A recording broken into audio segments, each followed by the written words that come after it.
Hello, everybody. Greetings from Dayton, Ohio. I'm Amelia. I'm Tom. All right. And we are, excuse me, go ahead. No, this is Monday with Jesus. We're getting ready for the next week. Right. So here we go. This is the third installment from chapter 5 of Matthew and Jesus' Sermon on the Mount. Right. Yeah, take it away, Tom. Oh, and third, I should say third and last, since we have a short season of Epiphany this year. So this will be it. I guess we're moving on to, well, Transfiguration Sunday. Yep. Right. All right. Okay. This is Jesus' Sermon on the Mount. You have heard that it was said to those of ancient times, "You shall not murder," or "Whoever murders shall be liable to judgment." But I say to you that if you are angry with a brother or sister, you're liable to judgment. If you insult a brother or sister, you're liable to the council. And if you say, "You fool," you'll be liable to the hell of fire. So when you are offering your gift at the altar, if you remember that your brother or your sister has something against you, leave your gift there before the altar and go. First be reconciled to your brother or your sister, and then come and offer your gift. Come to terms quickly with your accuser while you're on the way to court. Or your accuser may hand you over to the judge, and the judge to the guard, and you will be thrown into prison. Truly, I tell you, you will never get out until you have paid the last penny. You have heard that it was said, "You shall not commit adultery." But I say to you that everyone who looks at a woman with lust has already committed adultery with her in his heart. If your right eye causes you to sin, pluck it out, throw it away. It's better for you to go into life with a member missing than that your whole body would be thrown into hell. And if your right hand causes you to sin, cut it off. It's better for you to lose one of your members than that your whole body would be thrown into the hell of fire. It was also said, "Whoever divorces his wife, let him give her a certificate of divorce." But I say to you that anyone who divorces his wife except on the ground of unchastity causes her to commit adultery. And whoever marries a divorced woman commits adultery. Again, you have heard that it was said to those of ancient times, "You shall not swear falsely, but carry out the vows you have made to the Lord." But I say to you, do not swear at all, either by heaven, for it's the throne of God, or by the earth, for it's his footstool, or by Jerusalem, for it is the city of the great king. And do not swear by your head, for you cannot make one hair white or black.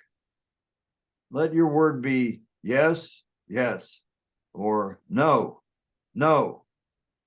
Anything more than this comes from the evil one. All right. Thank you, Tom. Hey. Oh, it starts off with pretty strong words about name calling, among other things. Right. I have a feeling some of our politicians ought to take to heart this passage. And certainly haven't. Yeah. Yeah, that's right. Wow. Right. Okay. So, all right. What's this section of the Sermon on the Mount about, kind of in general? Well, it addresses a series of specific laws. So this is Jesus operating as a teacher of the law, and he is interpreting the spirit of these laws, making judgments about liability in relation to each of these specific matters of the law.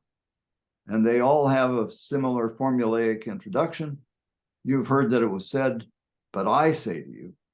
And so this is Jesus operating as a rabbi, as a teacher of the law. And is there some underlying, I don't know, theme or principle for these four kind of rulings? We got murder. What's next? Oh, not oath. Oath. Court. Murder, adultery, divorce, and oaths. Okay. Right. Yeah, there are prohibitions against those four things. So is there something, some principle underneath those that he's working on? Well, the overall, I don't know, hermeneutic, his mode of interpretation is to focus on the spirit of the law, the spirit that underlies the specific legal prohibitions and rulings and so on that are implicit in this overall thing. So in order to avoid a transgression of the law, one would not only observe the letter of the law, but the spirit of the law. So it's in this way that his righteousness would exceed those of the scribes and the Pharisees, is in this focus on the spirit. Oh, that's right. And that's what the last week's passage ended with, as I recall. Yeah. Yeah. Yeah. So when we were talking about this, you mentioned something about a rabbinic concept of offense around the law, that's sort of what Right. might be going on here. Yeah, an example of offense around the law was, I remember in the 40s and the 50s, the frequent teaching of parents was not only no intercourse, but also no petting and no kissing. Holding hands was sometimes okay, but that was getting right at the edge. But in order to avoid the possibility of adultery, that you wouldn't do any of these things that lets you get in trouble. So one way of understanding Jesus' rulings is that he's advocating attention to the spiritual attitude or expression that leads to the violation of the law, which was a rabbinic principle, also the fence around the Torah. Okay. Yeah, when you talk about parents and children, I don't think you mean adultery so much as sex before marriage, right? Right. Yeah. Fornication. Yeah, I think that's what you meant.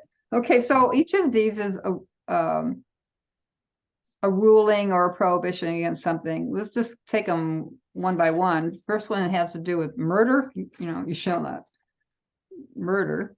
What does he have to say about that? Kind of more specific. Well, his principle is to identify the spirit that leads to murder and to prohibit that. So anger, insult, and derision make one liable to judgment as a violation of the law prohibiting murder, because those are the things that lead to murder. In effect, he advocates aggressive actions, also of seeking reconciliation with someone who is offended and is taking you to court, to get those things done right away before you get to court, lest something would happen and you'd be thrown into prison, and that you might never get out. So this is typical Jesus exaggeration, but I don't know, gets your attention. Yeah, well, you might even kind of, I guess you could metaphorically, it's hard, you might not get out of your anger if you don't deal with it. Try to reconcile in one way or another with a person, I guess. Yep. All right. In relation to adultery, what does he counsel there? Well, he advocates extreme actions to intercept feelings, perceptions that lead to imminent adultery. So the first is looking at a woman with lust, with desire as an object rather than as a full person. He advocates extreme actions to not lead to adultery. So if your eye causes you to sin, in this case, the reference is to looking at a woman with lust, then pluck out your eye and throw it away. And so also with your right hand, there's to cut it off and throw it away. So he's identifying the two of the things that lead to adultery: plucking out your eye, preventing the look. Second would be cutting off your hand, prohibiting, preventing, quote, the touch, unquote. So this is typical Jesus hyperbole, not to be taken literally, but it also is a reflection of a way of dealing with the problem. In the United States now, the marketing of lust has become a major business. And so there is, we constantly now are subjected to appeals to sexual fantasies, to sell stuff. So Jesus' teaching is particularly demanding now in the context of our highly sexualized culture. Yeah, and it also addresses something about the whole Me Too movement, sexual harassment, and just even he's saying even a touch is an issue, and, or looking a certain way. Yeah, that's right, and those things now come up in these trials for sexual harassment. Right. Okay, adultery. Moving on to another prohibition. What do they have to say about adultery? No, this is about divorce. Right, adultery is part of his discussion of divorce. So Jesus' ruling in relation to divorce is a radical and conservative extension of the sanctions against divorce. The Mosaic Law requiring a certificate of divorce was in the interest of women who had no rights and were sometimes divorced for no reason. The certificate of divorce required the man to state the reason for the divorce and gave her legal status. Jesus' sanction against marrying a divorced woman appears to be directed against the possibility that a man would be attracted to a divorced woman and divorce his wife and marry the divorced woman. So Jesus' ruling is a ruling that advocates against that possibility, as he does in relation to sexual fantasies. Okay, then the last of the four rulings or prohibitions Jesus is talking about in this section of the Sermon on the Mount has to do with oaths. Right. Yeah.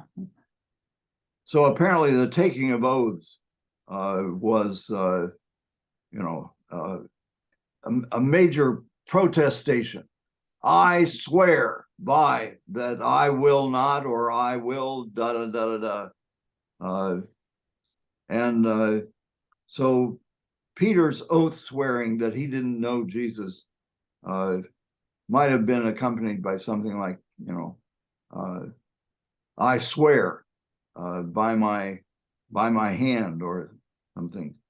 The practice By Jerusalem, I think you told me they sometimes would swear like naming a place, like right. I swear by Jerusalem, or Yep. we sometimes hear it like on my mother's grave or on my father's grave or something like that. I'm trying to think. Yeah. That's similar kind of dynamic. I don't know if that's what they said or not, but yeah. Yeah, well, I haven't heard the swearing of oaths this as a regular problem in everyday life, but it certainly was the case in Jesus' day. Mm-hmm. So it's a reaction against the bravado that often leads to craziness in oaths and vows. And his recommendation is a simple statement of either affirmation or negation. So yes, yes, no, no, anything more than this comes from the evil one. So it identifies the problem, which is making efforts to demonstrate commitment to some course of action by an excessive protestation, rather than just saying, you know, what it is you'll do. So it's enough is enough. Yeah, right. Okay, is there a common approach that Jesus has regarding these various, prohibitions rulings in the Mosaic Law that he's making? I mean, like, what's he inviting his audience to do? Well, he's inviting everyone to meditate, to think about, to examine the source of transgressions of the law and spiritual attitudes, practices that precede and often cause sinful actions.